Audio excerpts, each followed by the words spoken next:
Hello, I'm Steve Shaw, National Coordinator of Football Officials and Secretary Rules Editor for the NCAA. And today we're continuing our series of media videos for 2023, and we're going to be featuring game action from Week 12. Now, before we get into our plays, I want to take a moment to talk about some statistics around the popularity of our game. College football viewership is up 15% year over year, and in fact, 2023 is tracking to be the most watched season of all time, potentially eclipsing the previous record set in 2015. And with all the adjustments around college athletics, it's great to know that the game of football remains strong. With that, let's get on into our video. Our first play this week, the quarterback fakes, drops back. He's going to throw over the top downfield. The pass is incomplete, and we get a big hit by number 3 of the defense. Now, we get a flag from our field judge on the play for targeting, and we know that anytime we have a targeting call on the field, it's going to replay for review. And as we take a look at the play again, the receiver is defenseless, no question there. And there is a big indicator of targeting here. Probably one of the biggest launches we've seen. A launch up, leading with the head, and there's forcible contact to the head or neck area of the receiver. So replay can confirm this as a targeting foul, and number 3 is disqualified. Now this technique, this type action by the defender is precisely the behavior the targeting rule is focused on and working to eliminate out of our game. Play 2, the quarterback takes the snap. He's going to run to the corner, and just before he gets back to the line of scrimmage, he throws a pass to the back of the end zone, and the receiver goes up and makes the catch right at the end line. The back judge and side judge both make eye contact and go up with touchdown. Now, as we go back and take a look at the replays here, receiver number 2, he leaps and gains firm control of the ball. But as he comes down with his toes clearly inbounds. And we know by rule the receiver must get a body part down inbounds to complete the catch. But if we have a continuous toe-heel touching as part of a single process, even if the toe is in bounds, but the heel then lands out of bounds, then the receiver is considered to have landed out of bounds and there's no catch.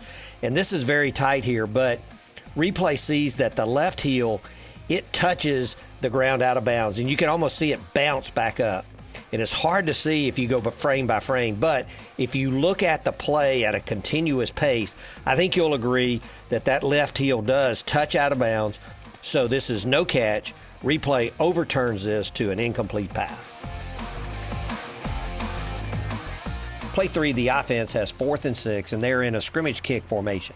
Now they snap the ball to the punter. He starts to the left, but then he stops and throws back across the field to a wide open receiver, number 40, for an easy catch and a first down. Now there's a flag down on the play from our deep wing on that side of the field for offensive pass interference. And as we go back and take a look at the formation of the play, the offense has 7 on the line, so that's legal. And the end man on the line to the top of the formation, number 4, he's an eligible receiver.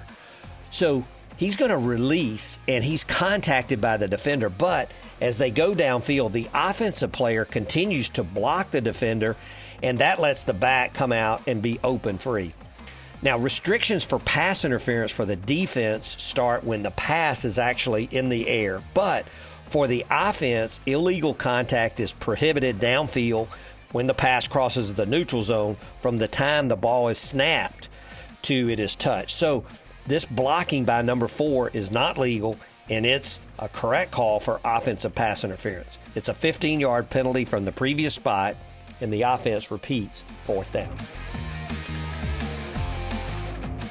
Play 4, and staying with punt plays, the offense has 4th and 17, and we're going to get a high snap here. It's going to go over the punter's head, and as he chases the ball down, he's actually going to kick the ball back over the end line.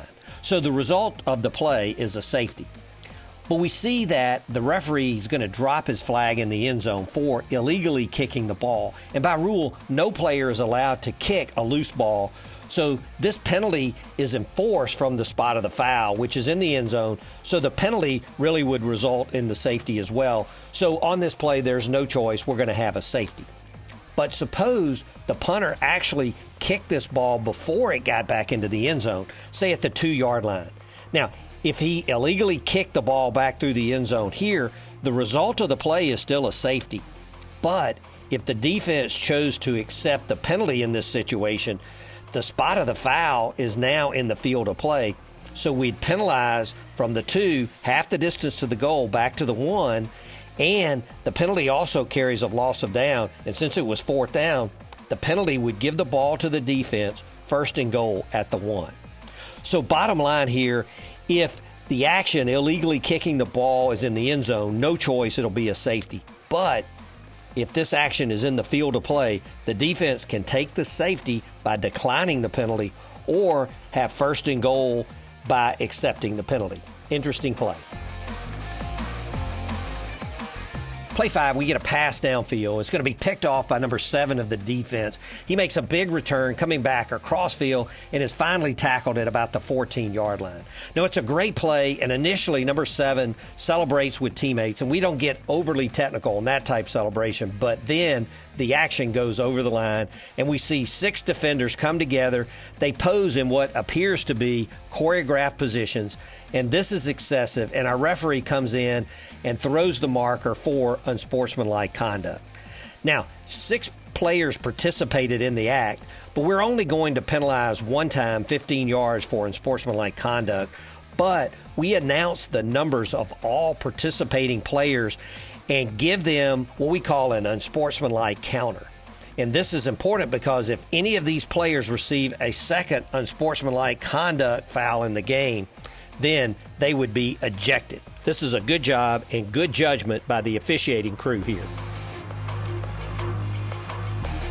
Our last play this week, we see that the quarterback, he takes a snap, a quick drop, and throws downfield. The ball's going to be batted back in the air, and the quarterback's going to catch the ball before it hits the ground. He then rolls and retreats and then throws downfield, and the ball's going to be intercepted by number 18 of the defense, and then 18 is driven out of bounds.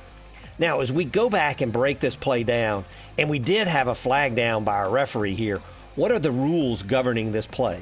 First, the quarterback is a back, and he is considered an eligible receiver. So it's legal when the quarterback catches his own pass here, and he could catch in advance. But here he's going to throw another pass downfield, and by rule, a forward pass is illegal if it is the second forward pass during the same down. So the pass that was intercepted was illegal, and if the penalty is accepted, it'd be a 5-yard penalty from the spot of the foul and would include loss of down. But here, the defender can decline the penalty and keep the ball after the interception. Well, that's it for our plays this week, and we appreciate your time invested in these videos. And remember that the goal of these videos are to be helpful in understanding the rules, the mechanics, and the officiating standards of the game. Thank you for your feedback, and have a happy Thanksgiving.